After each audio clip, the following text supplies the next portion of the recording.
Hello, today I want to, if you know anything about, I'm going to say Hank Arron. Go. 750 some odd home runs for his career. They ran about 22 years. And called him the home run king, which is my estimation is not, for the reason he put in 22 years to accumulate those over 700 home runs. Of course, looking back, the average player puts in 10, 12, 13, 14 years, and they bow out. So of course, it makes me think of one Harmon Killebrew. Doesn't hit me right now what team he played for. Well, I'll think of it before I sign off. But he, to me, was just about the best home run hitter. And yet, when it came time, he retires, gave up baseball, and said, that's it, I've had enough. He might have put in the 12 or 13 years like the average ball player does. But he had just about almost 600 home runs. Now, the thing is, you just add some years to that and say make believe, or just assume if he kept on playing and he went on for 22 years. Can you see him getting over 1,000 home runs for his career? That's what he would have had, which means for the limited times you spend at bats. In some players, they hit a home run like once every 13 at bats, once every 15 at bats, and so on. But you see, Hank Arron, he was steady.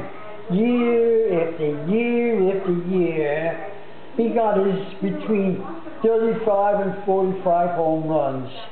And that's how you get that accumulation of him at that time when he retired.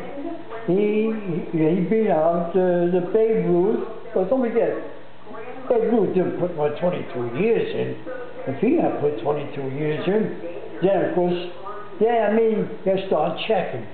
Okay? I said, okay, the 22 years for amount of home runs, he hit so much and so much home runs, and so many times at bat, so which means maybe he would have hit 1,300 home runs if he had lasted 22 years.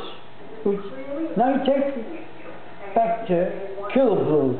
To me, he was my ideal slugger for the reason it seemed like almost every game, every time you pick up the following day's newspaper, the sport, you see home runs, Killebrew.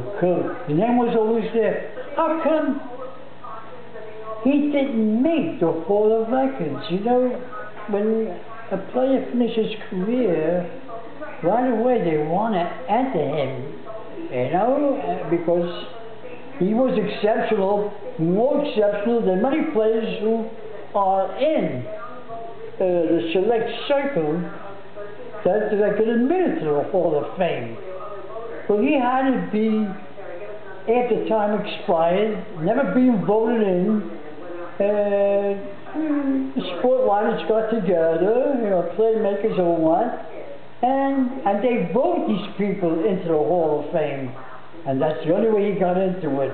But a guy like this, hitting so many home runs in just 20 years, oh my God, he's got to be voted on the side that when it comes voting time, after 5 years of being retired, they vote and they put you in. He should have been a shoo-in. There should have been no arguments. The first year's name gets selected. For the voting, they should have put him in the first year after the 5th year that he had retired. Not that he had to have people later on, old timers, to vote him into the Hall of Fame. That wasn't right, you know. So this is how I look at it. Meanwhile, my thoughts are elsewhere. I'm thinking about this yesterday. I don't mind drifting a little bit, but it's shameful our friend R.A. Dickey, what happened to him. He was really castrated, giving up 7 runs.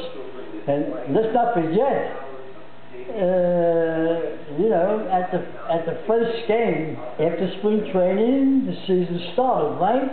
He was clobbered. So you figure, okay, it's just something happens to the best of us.